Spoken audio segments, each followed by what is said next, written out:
My love of music has always been intrinsically linked to my love of film. The first CD I ever had as a kid was a CD that my dad burned of the soundtrack for Braveheart. So that was my first exposure to listening to music over and over again. So music as a storytelling device has always been very important to me. When I became a musician, which was as a teenager, I learned to play guitar. Uh, I always had it in the back of my head that maybe one day I can make music for movies. And it was only after really discovering composing for orchestral instruments that that reality became more tangible. It was in college that I really discovered composing uh, as opposed to songwriting. And that's when I discovered that I could do it as a career.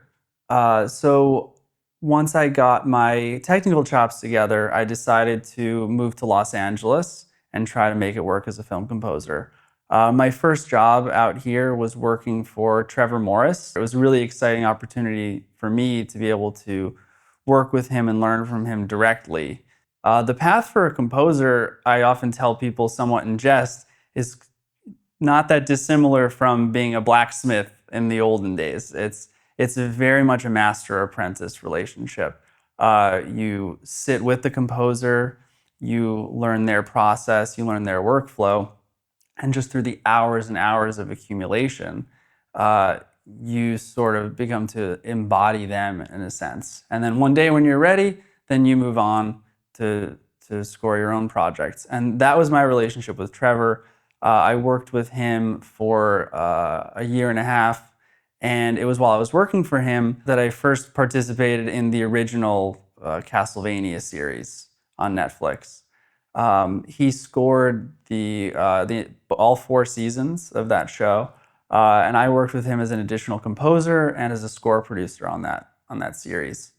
To give a little background, Castlevania is based on a series of games that go all the way back to the 80s. And they have an absolutely insane fan base who are obsessed with the games, obsessed with the characters, the storylines, the music. And so working on that show really taught me about how passionate those fans are and about working on a show with IP that spans decades and that really means a lot to people all over the world. After the original series run, they decided to produce a spin-off, Castlevaina Nocturne. And when they came to Trevor asking if he would score it, he suggested bringing me on as a co-composer. And that is how I ended up becoming involved with Nocturne. I played the games as a kid. I played a PSP version. I played a game that was on PC. So I understood how the music functioned in the games. What I did not fully appreciate, though, is how wide the fan base was. I loved Castlevania and I loved the games, but I was definitely not a part of the worldwide fandom, and that's what I became more acquainted with since working on the shows. One of the difficulties musically translating Castlevania from the game to the TV show is how differently music functions in a game versus in TV. Typically, tracks for games are written beforehand away from picture and then are implemented and loop behind the action as the player is playing through a given level. Whereas with television, the music functions to support the on-screen drama. And it's there to be a part of a greater whole as opposed to be a track that's there to keep your attention. Because if you hear a track on loop for hours and hours, it better keep your attention and it better not get boring. Whereas writing music for television is a more nuanced effort to work with the dialogue, the sound effects, and to support the animation. So it's been a real challenge over the years to take the music for Castlevania and for Castlevaina Nocturne and implement it in a way that grabs people in the same way the music for the original games did, but that still serves the storytelling function. The original Castlevania series, we were able to use one of the themes called Bloody Tears. And the cool thing is, When we do get the chance to use the theme, it's always in a really, really amazing moment for the show. And I think as much as it can pain fans how infrequently the themes appear, when they do, it really means so much more. And then in Castlevaina Nocturne, we got to use a theme called Divine Bloodlines, which is specifically related to the main character, Richter, and his appearance in the games as well. And unfortunately, we got to use Divine Bloodlines in Season 1 and Season 2. And it's fun. It's a fun challenge because these themes have many different versions that have been created over the years. There are the original kind of 8-bit chiptune versions of the themes all the way to these like absolutely unbelievable orchestral arrangements. And so trying to, in a sense, what you're doing is reinventing the wheel, which is the hardest thing to do. You're taking something that exists and is already to a certain extent perfected, but you're trying to do something new and kind of inject your own artistry into it, while at the same time being true to what's come before. Yeah. Every year that I've been working on the Castlevania series since 2017. So it'll be almost 10 years. And I will say every year, I become more and more aware and more appreciative of how much the music in these series means to people. The number one goal is to tell the best story and to support the on-screen drama as well as you can. And I view the action on screen, the characters on screen, the dialogue as essentially the lead singer of the band. And that is always paramount. And the music should always be supportive. But I will say one thing that we decided to do with Nocturne, which I have to also credit Netflix for because they really pushed us in this direction, is to make sure that the music really stood out and wasn't just background music, wasn't just wallpaper behind the scene. They wanted to make sure that the music was heard and appreciated, which is a unique and exciting opportunity as a composer, but also very nerve-wracking at the same time. Knowing that every moment of the show, every cue, people are going to be listening and waiting and wanting to have that same visceral experience they have when playing the game. So more so than any other show I've worked on, I'm hyper aware that the music is meaningful to people. And so as much as I'm there to support the on-screen drama, in the case of Castlevania, I'm also there to give people the best musical experience possible. You know, funnily enough, I actually discovered Emergence audio at the beginning of Castlevania Nocturne Season 2. There was a theme for a particular character named Terra. And what I had imagined for her theme, to give it a little background, she is the mother of one of the main characters of the show. And at the end of Season 1, she's turned into a vampire. And part of her arc in Season 2 is this duality between her role as a mother, which she still feels, but at the same time, her new existence as a vampire. So there's this constant push-pull in a sense of good versus evil, you know, caretaking and parenthood versus, you know, the innate desire to feast on human flesh. And so there was, her theme especially had to be this careful balance of that delicate motherhood and at the same time her kind of new, you know, ethereal and dare I say slightly demonic entity. So I was looking for a sound that had both of those qualities. And you know, honestly, one of the scores that inspired me a lot was Mark Corvin's score for The Lighthouse. And I imagined some textures similar to what he had created. And so I searched for sounds that were similar to his score for The Lighthouse. And I immediately discovered one of Emergence Audio's patches for the clarinet textures called The Lighthouse. And I loaded it up and it was instantly everything I needed. It was both inspiring and playable at the same time. It had nuance, it had texture, and it evolved. It wasn't static. I love sounds that you can play just maybe one or two keys, and you move the CC faders, and those sounds can breathe life into a scene that might be as long as 1, 2, or 3 minutes. And as soon as I as soon as I opened the instrument, I could tell that the creators of Emergence Audio are composers themselves, because the instrument was innately playable, which is so important to me, especially working in TV. I need to pull up an instrument and I don't have time to tweak. I need it to work, and I need it to sound great and be inspiring right out of the box. And that is exactly my experience with Emergence Audio. Over the course of the show, I then discovered more of Emergence Audio's libraries, and they became more and more a part of the sound for the season. One scene in which I used almost exclusively Emergence Audio libraries, there is a character in the second season, and she's transformed from a French Revolutionary soldier into this ethereal being called a night creature. And in her moment of realization of her new personhood, her new self as this creature, this ethereal being, uh, I wanted the music to take us to this otherworldly place, and layer textures that, on the one hand, sounded organic, but at the other hand, sounded like they came from another world.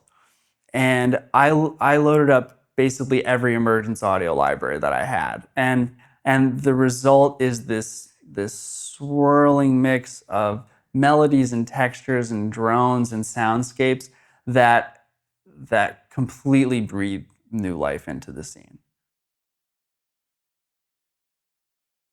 One of the challenges, especially with the second season, was, on the one hand, we had to call back to what we did with season one, but on the other hand, there had to be a certain sense of elevation.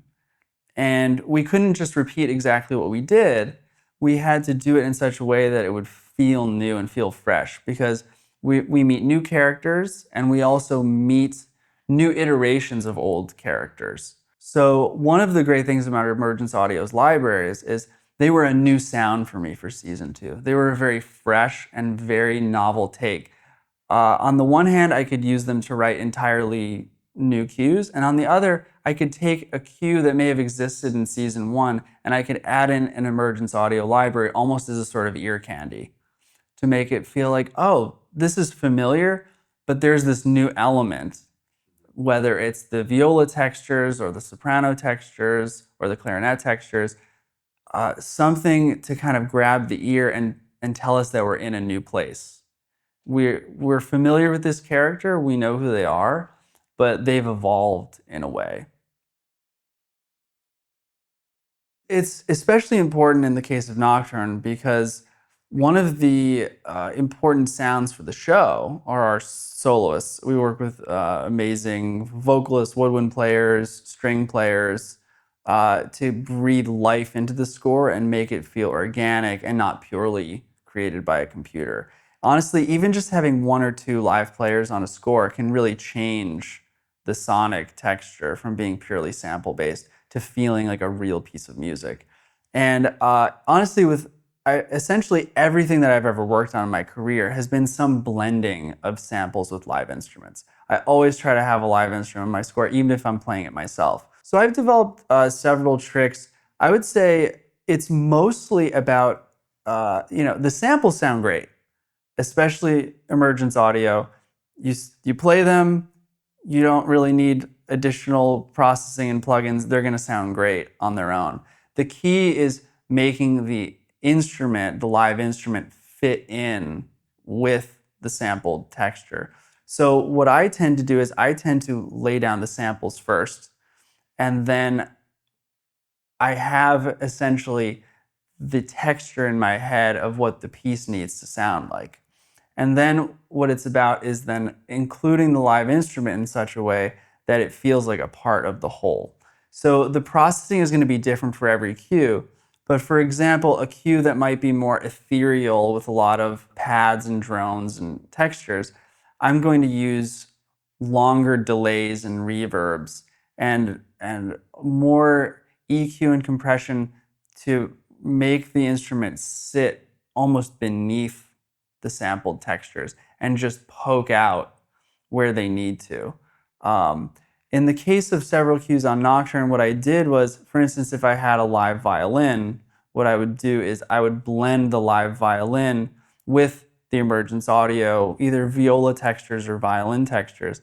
And what would happen is the Emergence audio might be the primary focus of the melody, but then what would happen is the live player would sometimes poke out from underneath and bring a certain organic quality to the cue that's not there if it's purely samples. I have fortunately gotten a lot of amazing positive feedback from fans of the Castlevania games that when they watch the show, they have that same visceral experience they have playing the games. And I believe them because, as you know, fans of any IP, whether it's a game or a comic book or so, if they're not happy, they're not afraid to tell you. And so the fact that I got such a positive reaction to my music for this show really makes me feel good, and it makes me feel like I gave them that experience that they were looking for. Because I myself, I totally understand what that feels like. I'm a nerd at heart. I have all kinds of like niche IP and video games and card games that mean a lot to me. And if those are ever adapted into a TV show or movie, I want to have that same experience that the fans do. So I totally understand who they are and what they're looking for. I was just anxious, was I capable of giving that to them? And knowing that I have really means a lot to me. Virtual instruments have essentially made the possibilities limitless for composing. We essentially have every sound we could possibly want at our fingertips. And honestly, to some extent, it can be overwhelming. I work with a very large template of hundreds and probably thousands of sounds that I've accumulated over the years. And having that all available to you can be rather nerve-wracking. So what I actually like to do is I like to in my mind, pare it down to a very specific subset of sounds. And so that's what was great about Emergence Audio, because they have a wide selection of instruments that you could need, but they all are part of the same sound world, and they all work together seamlessly. And they're all put together by composers themselves who understand what challenges we face writing film and TV music. So I can open a cue, and instead of saying which sound out of this 10,000 that I have am I going to use, I say I'm going to know that this cue is going to be written with Emergence Audio's libraries. So already I've shrunken that universe down from thousands to maybe 8 to 10 sounds. And that is incredibly useful. I think the freedom that we've gained from virtual instruments can be a bit of a chain on creativity. So I myself like to focus on libraries that sound great out of the box, that are playable, and that take a lot of the legwork out from myself. I am at my heart a tinkerer. I love to come up with new sounds to record, to use my outboard gear. But a lot of that stuff takes place before the project starts. Unfortunately, with the TV deadline, I don't have time to tinker. I don't have time for sound design. So the amazing thing about Emergence Audio libraries is a lot of that time is spent in the interface already. I can play a note and I can move a couple CC faders, and the sound design is already happening in the engine, which for me saves me honestly hours. And is oftentimes much more interesting than what I would be able to come up with on my own. There's so many different paths, and everyone's path is unique. But I would say for me, the most important thing was finding someone who I respected and whose work was something that I wanted to produce one day, and learn from that person. Sit with them, watch their process as much as you can, and try to just soak in as much information as you can. At the same time, though, constantly be working on your own stuff. Do short films, do indie films. meet as many filmmakers as you possibly can, because that is the only way to develop your craft and your voice as an artist. At the end of the day, when you're a composer for film and television, your music is secondary to the story.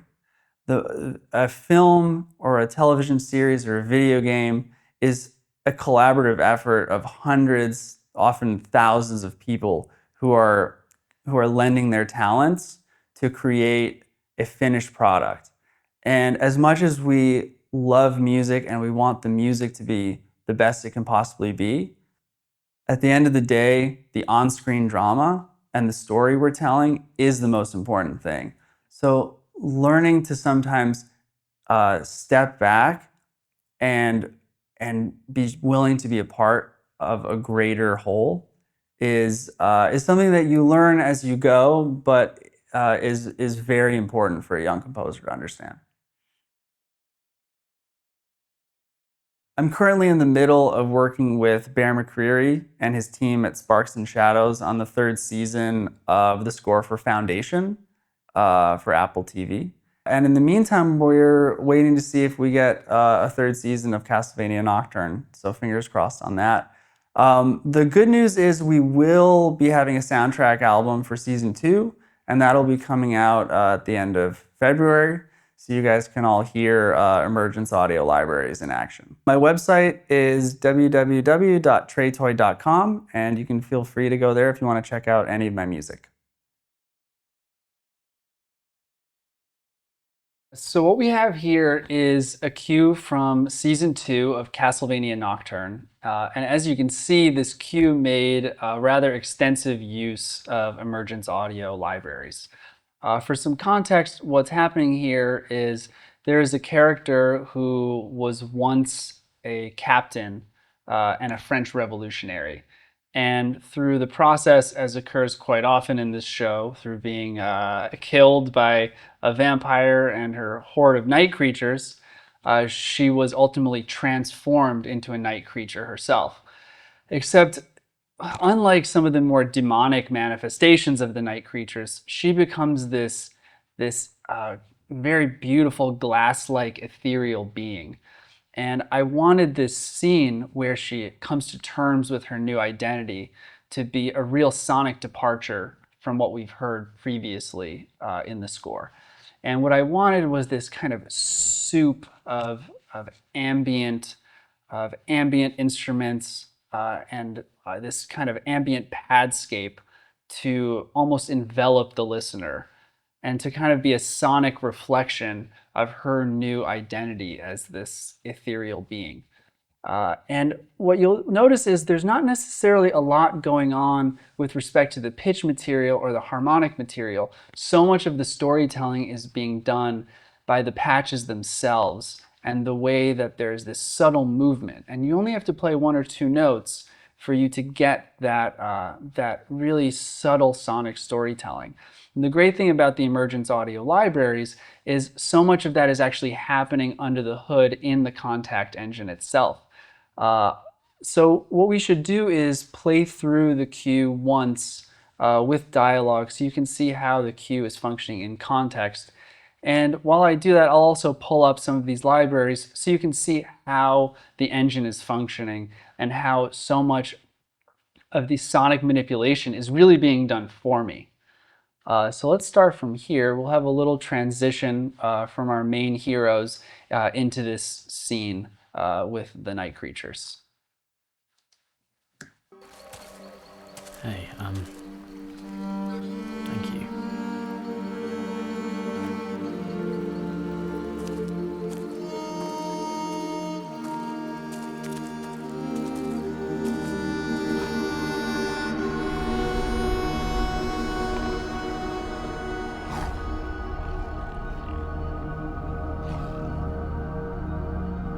You were a captain in the Revolutionary Army. Yes. And now I am a new and glorious thing. What were you? From when I was a boy, all I dreamed of was the opera. When I sang, people loved me. They whistled and cheered and threw coins at my feet. I wore Parisian silks.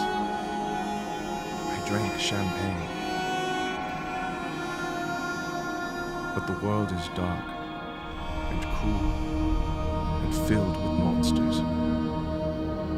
And that was too much to bear. You thought so too, Captain. It's why you joined the Revolutionary Army.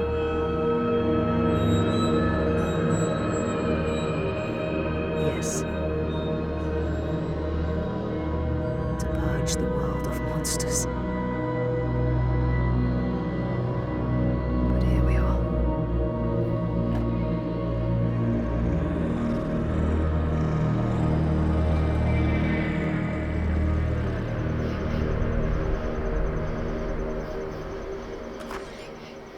Maria? Okay, great. So I hope that's very clear of what what this makes clear is what Emergence audio libraries are capable of achieving in the context of a scene like this. There's so much being done underneath the hood that as a composer, it makes the process so much easier and so much more seamless. Typically, I'll have to go into libraries and tweak and add a lot of plugins and kind of really like do my own thing to it to impart that sonic flavor. But Emergence Audio has done such a beautiful job of creating that sense of movement and that sense of almost randomness in the patches themselves that I can really just sit back, play a couple notes, and the library takes over the job for me. I'd like to highlight a few patches here that I think of as kind of a sonic ear candy. They're the kind of patches where if you don't necessarily notice they're there, but if you pulled them out of the cue, you would notice their absence. One example is probably one of my favorite patches. It's called The Lighthouse from the Clarinet Textures. And it's actually the patch that got me to fall in love with Emergence audio libraries in the first place. So let me just solo that, and you can hear it in context. And I will pull up the engine so you can see how it's functioning.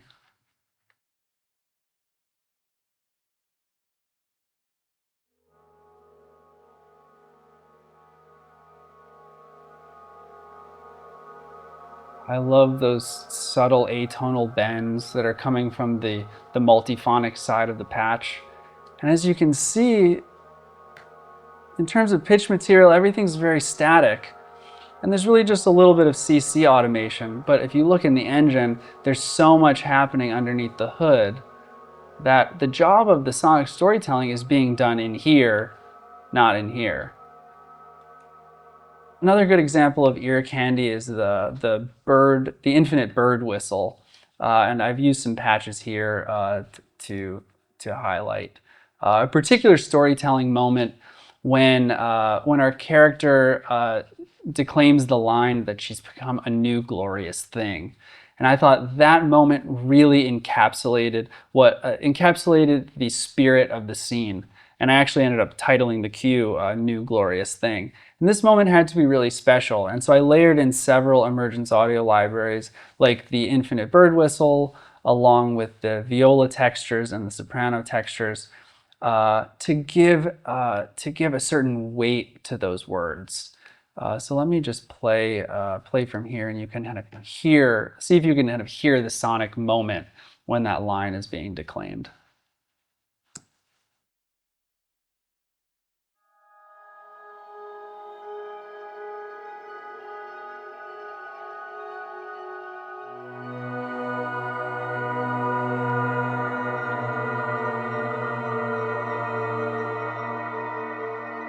So you'll notice very simple harmonies and melodies, but there's so much intrigue happening beneath the surface. Those subtle little harmonic flourishes and bends in the notes and the crossfading between different samples, that really achieves so much intrigue and so much subtle sonic storytelling beneath the surface that as a composer, I really don't have to do a lot. I let the library take over at this point. I'd also like to move on to highlight a particular thematic moment when we hear Edouard's theme. Edouard's theme is actually a melody from Henry Purcell's Dido and Aeneas that Edouard sings in season 1. And we decided that this melody should become a calling card for him throughout the series. You'll notice the melody is being played live on viola da gamba by Ari Mason, who's actually also the vocalist for the show. And in this moment, we wanted the viola da gamba to convey that there is some part of Edouard that is still in there, his human side. But beyond that, he has also been elevated to become this night creature. And so we wanted some synthetic and sonically treated elements to be in there beneath the surface, and to transform this moment into kind of an exploration of Edouard's duality as both a human soul, but as this manifestation as a creature of the night. So let's hear the viola da gamba on its own, and then let's layer in some Emergence audio libraries so you can hear how these subtle additions of sampled material can elevate a live performance.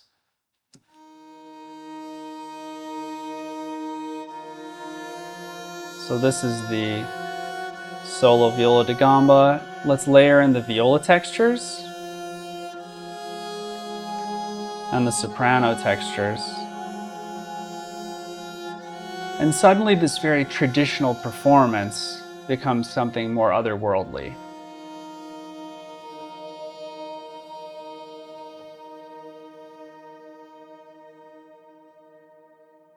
You know, speaking of vocalists, I referenced Ari Mason. Ari's vocal stylings are really the sound of Castlevaina Nocturne. And we realized that that would be the case very early on in the show.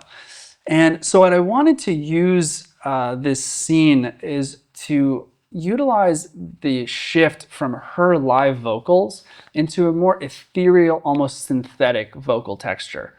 And so you'll hear, as we transition from our main characters into the scene featuring the night creatures, you hear Ari's vocals, and then we transition into a more ethereal ambient vocal texture, which is achieved with the Emergence audio libraries.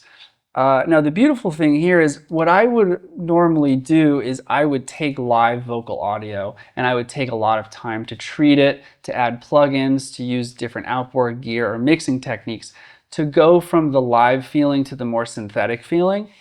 But I realized after pulling up a few patches that the library itself and the engine itself is really achieving that goal for me. And all I had to do was layer in some simple pitch material and some simple melodies and harmonies and let the patch kind of take over. So I'd like to just highlight Ari's vocals, and then so you can see how we transition into the more ethereal textures from Emergence audio.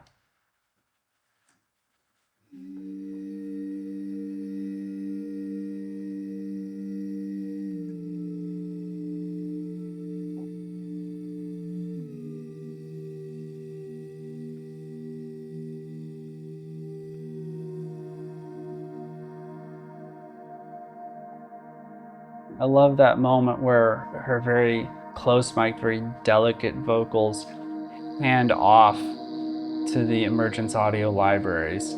And it creates this feeling for the viewer that, oh, we're now in a new place. We're with characters that we're not familiar with and that are not necessarily of this world.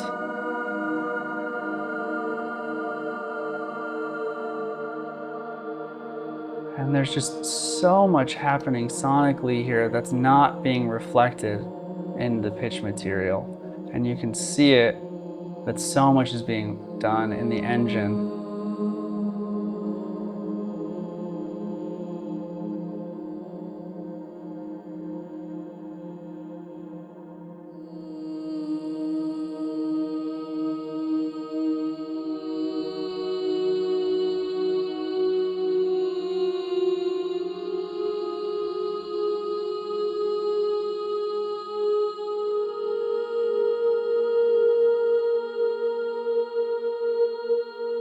Beautiful. You know, as much as I sit here surrounded by synthesizers and outboard gear and electronics, I really connect with organic instruments. Uh, I connect with the sound of an instrument or the human voice. And I think, especially with film and television, that's crucial from a storytelling perspective to have some sense of realism, for lack of a better word. And so I myself, instead of using synthesizers, I like to use organic material as the basis for my kind of electronic ambience. And in this cue, you can kind of hear how you don't really need much in the way of synthesizers. You can take libraries that feature recorded real instruments, but that utilize the Emergence audio engine and utilize plugins here and there to achieve a sonic texture whose foundation is organic. But when you put it all together, it feels like an otherworldly texture that you've never heard before.